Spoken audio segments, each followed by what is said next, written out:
Bienvenidos amigos a su programa Tras la Meta, el espacio televisivo que da seguimiento a las metas del gobierno siguiendo la agenda del pueblo dominicano. El gobierno continúa el traslado de familias de La Ciénaga y Los Guandules a la nueva Barquita. Además, el presidente Danilo Medina modificó varios artículos del decreto 143-20 que crea el programa FASE. Ampliamos estas y otras importantes informaciones siguiendo la agenda del presidente.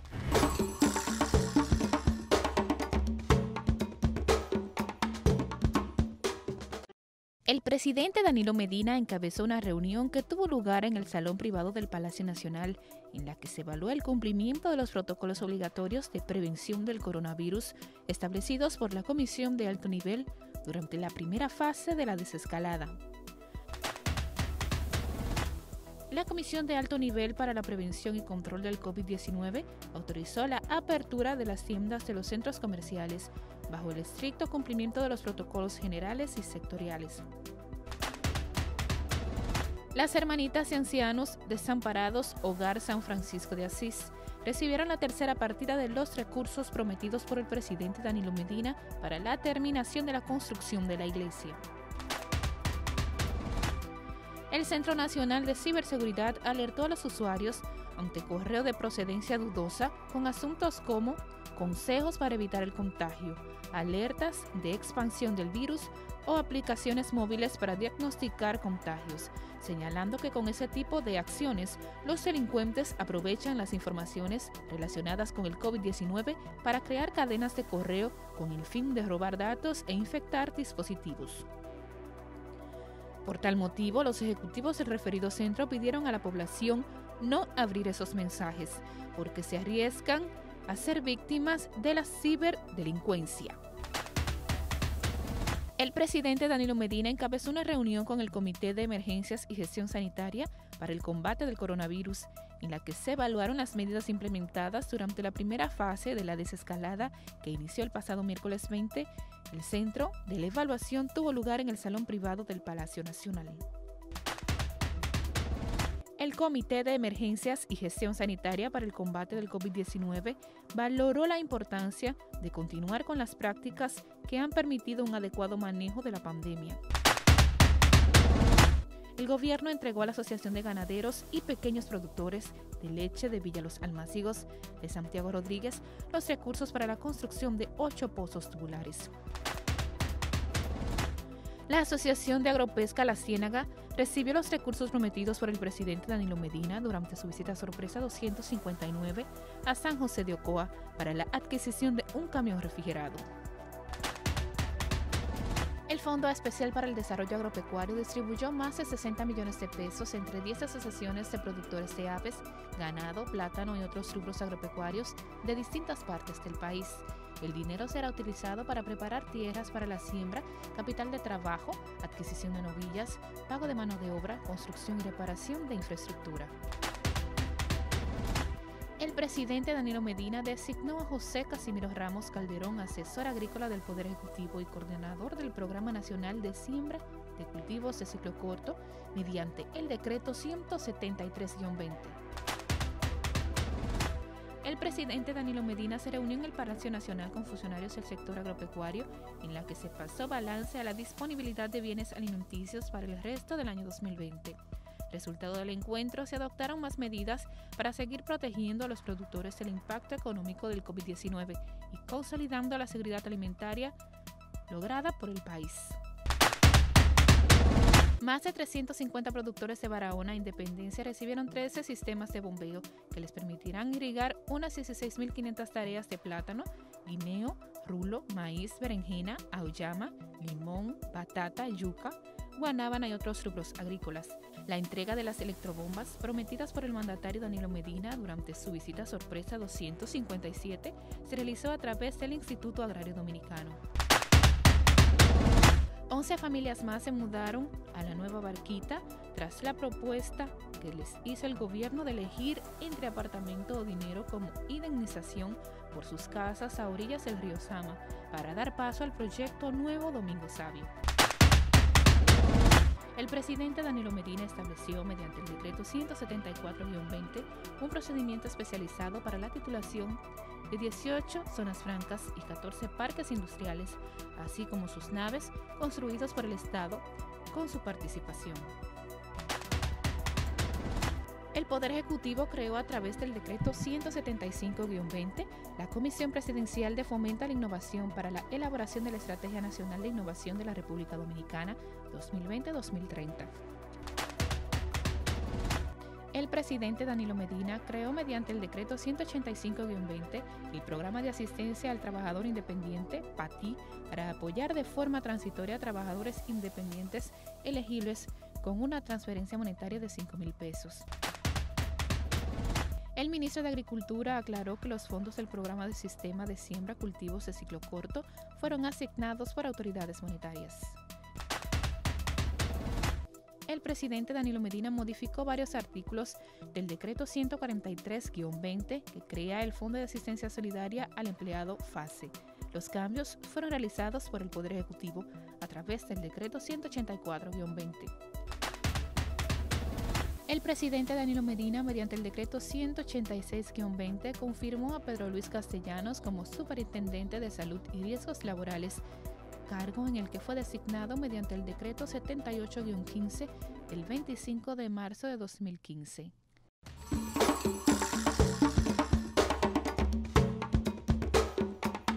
El presidente Danilo Medina anunció las primeras medidas de flexibilización de la economía. Veamos cómo se ha comportado el país ante estas acciones.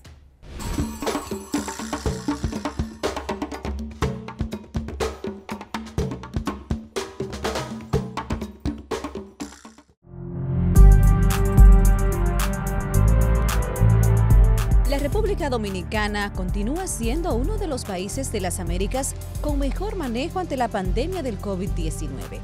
Gracias a las medidas tomadas por el gobierno, el país está inmerso en un proceso de reactivación de la economía. El teleférico y el metro de Santo Domingo iniciaron con el traslado de personas, siguiendo estrictas medidas para la prevención del virus. Los negocios están abriendo sus puertas de forma paulatina y las autoridades de salud mantienen las medidas de distanciamiento social y protección masiva. El Comité de Emergencias y Gestión Sanitaria para el Combate del Coronavirus COVID-19 valoró la importancia de continuar con las prácticas que han permitido un adecuado manejo de la pandemia. El Comité de Gestión COVID que está constituido por entidades públicas y actores privados, es un real comité público-privado. El consenso general del comité determinó que para continuar las fases que vienen en la desescalada, debemos de continuar trabajando las estrategias que sabemos que se han probado como efectivas. Esas estrategias que no han logrado estabilización epidemiológica en múltiples provincias, desaceleración epidemiológica en múltiples provincias y estrategias que van desde el distanciamiento físico y social, el uso de mascarilla, el lavado de manos, intervenciones epidemiológicas, hasta elementos de política pública que incluyen el toque de queda y la extensión del estado de emergencia. Desde el gobierno se determinó la necesidad de analizar puntos que han sido exitosos en el combate del COVID-19, evidenciados con datos presentados por autoridades locales y organismos internacionales. Unas 12 provincias del país son sometidas a un análisis estadístico a través de la Oficina Local de los Centros para el Control y la Prevención de Enfermedades de Estados Unidos. Con esta medida se busca ver la evolución de las medidas tomadas por el virus. Vemos, por ejemplo, que la CDC, el Centers for Disease Control and Prevention de Estados Unidos, su oficina local nos ayuda con análisis estadístico y han presentado un análisis provincial de las 15 principales provincias, donde vemos que 12 de esas 15 provincias presentan una meseta importante y una desaceleración en la gran mayoría de estas. Eso quiere decir que la receta que se ha implementado con la colaboración público y privada, con los sacrificios de todos los dominicanos y todas las dominicanas, con las medidas preventivas, con las políticas de salud, con las estrategias, con los operativos, esa receta ha funcionado. Además, se trabaja para que los comercios y las empresas tengan acceso a las pruebas para detectar el COVID-19, con el objetivo de empoderarlas aún más por el bienestar de sus empleados y consumidores. ya se está desarrollando una aplicación de rastreo de contacto de los contagiados por el Instituto de Tecnología de Massachusetts. Esa herramienta va a ser integrada dentro de la aplicación COVID-RD, con el apoyo de Telefónicas y del empresariado. Va a permitir hacer un análisis puntual de vigilancia epidemiológica con rastreos precisos, integrando estrategias de control, prevención y aislamiento para de esta forma salvaguardar mejor el bienestar de la población. Aún se mantienen cerradas las áreas de aislamientos, juegos y establecimientos de recreación para evitar posibles aglomeraciones de personas. La reapertura ordenada y gradual de las actividades económicas, cuya primera fase inició el pasado miércoles 20, ha venido acompañada de la aplicación de protocolos obligatorios de prevención en todos los sectores. En la desescalada denominada Convivir con el COVID-19 de forma segura, se estableció un protocolo general, en consenso con el sector privado, que incluye, además de las medidas de distanciamiento, higiene y prevención, la realización de pruebas de COVID-19 y toma de temperatura. Asimismo, se han establecido protocolos específicos para los diferentes sectores, adaptados a cada una de las actividades. Hasta el momento, se está permitiendo operar parcialmente a las empresas de acuerdo a su tamaño y al número de empleados. Así, en las microempresas, que pueden tener hasta 10 empleados, pueden trabajar hasta 5 empleados o no más del 50% del personal. En las pequeñas, que son aquellas de entre 10 y 50, un mínimo de 10 personas y no más del 50% de su personal. Mientras, las empresas medianas y grandes tienen permitido operar como máximo con el 25% del personal. El presidente Danilo Medina da seguimiento a cada una de esas medidas. Desde el Estado Dominicano no se escatimarán esfuerzos para ayudar al país a salir de la pandemia.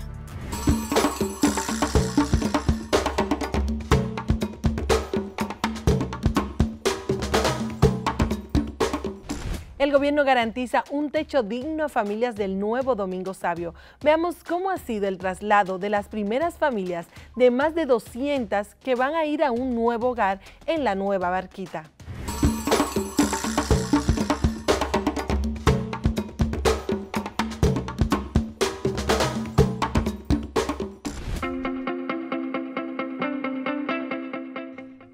Familias más se mudaron a la Nueva Barquita.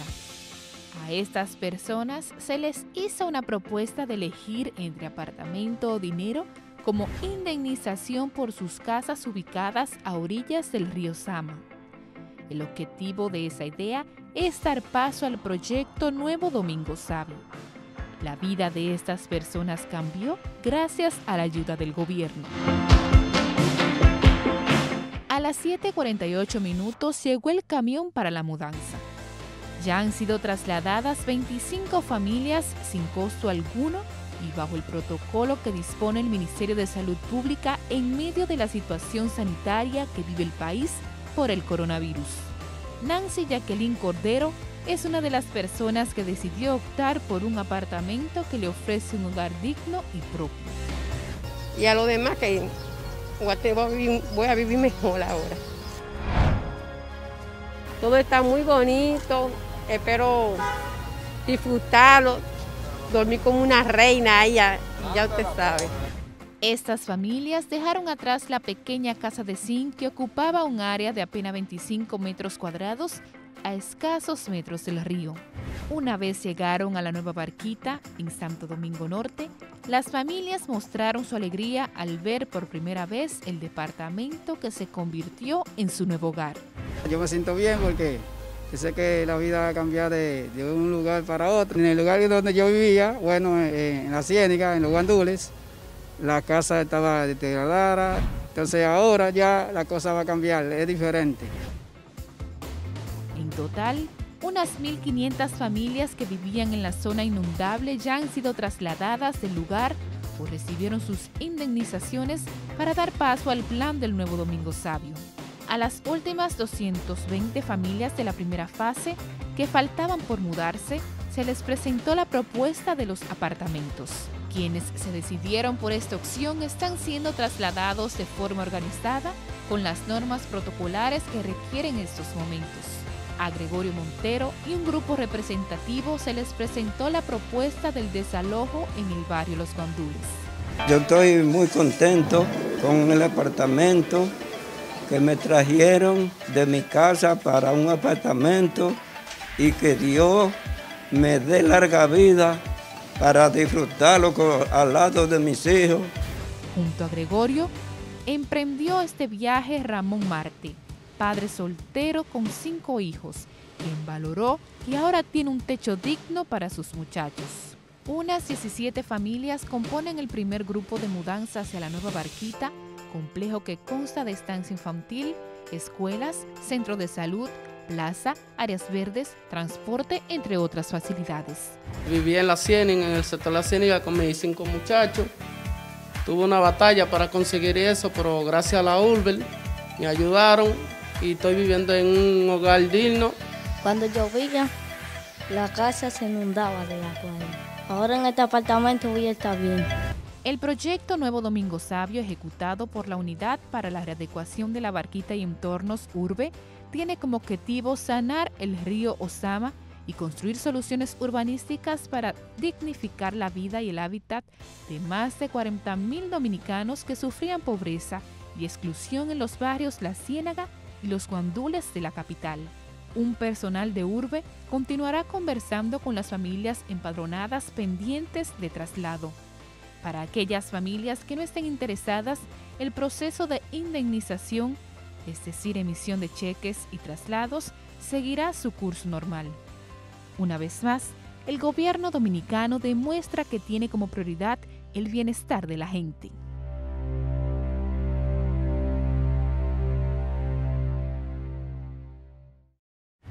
A propósito de la pandemia que vive el mundo en estos momentos, conozcamos un poco de la gripe española, por la que fallecieron más de 40 millones de personas en el mundo.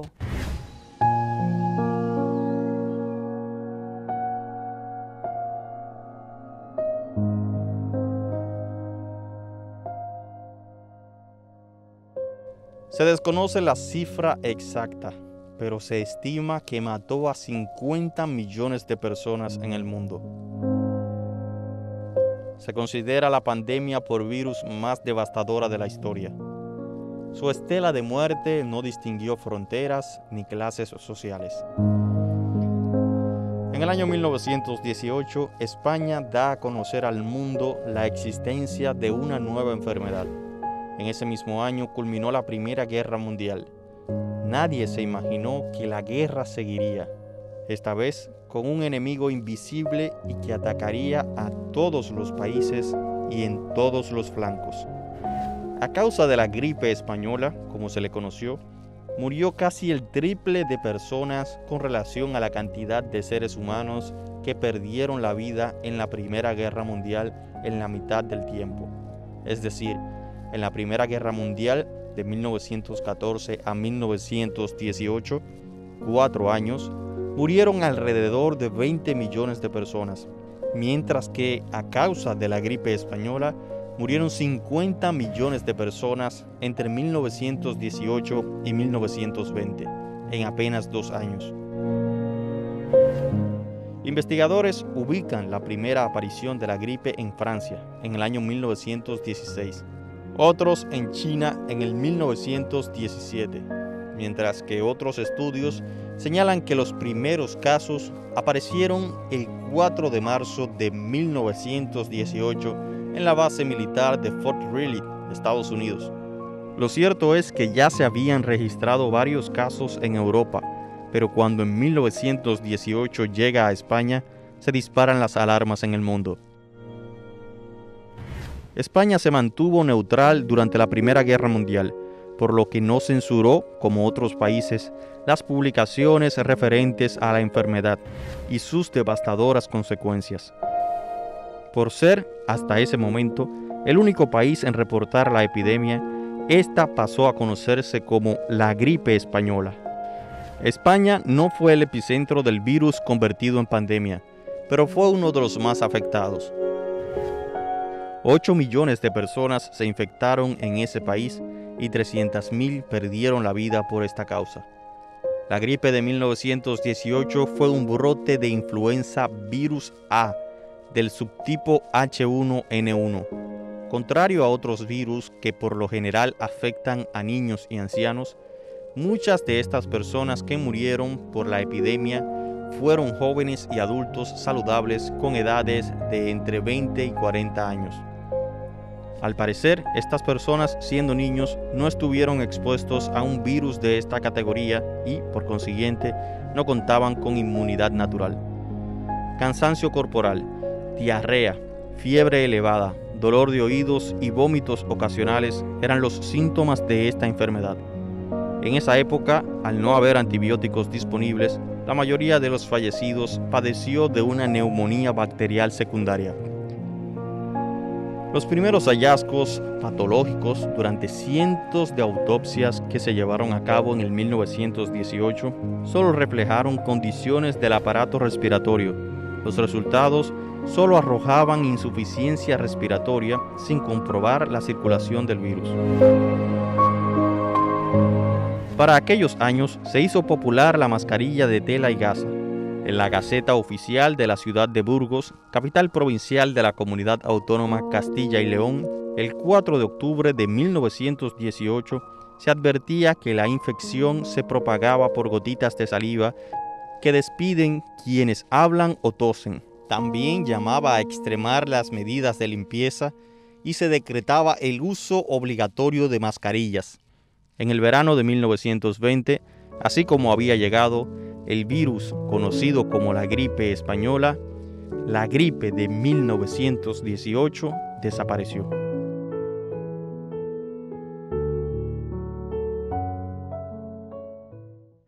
Hasta aquí la entrega del día de hoy. Nosotros les invitamos a que entren a nuestra página web Canal 4RD para disfrutar de todo el contenido que hemos preparado para ustedes. Gracias por su sintonía. Continúen con la programación de su Canal 4RD.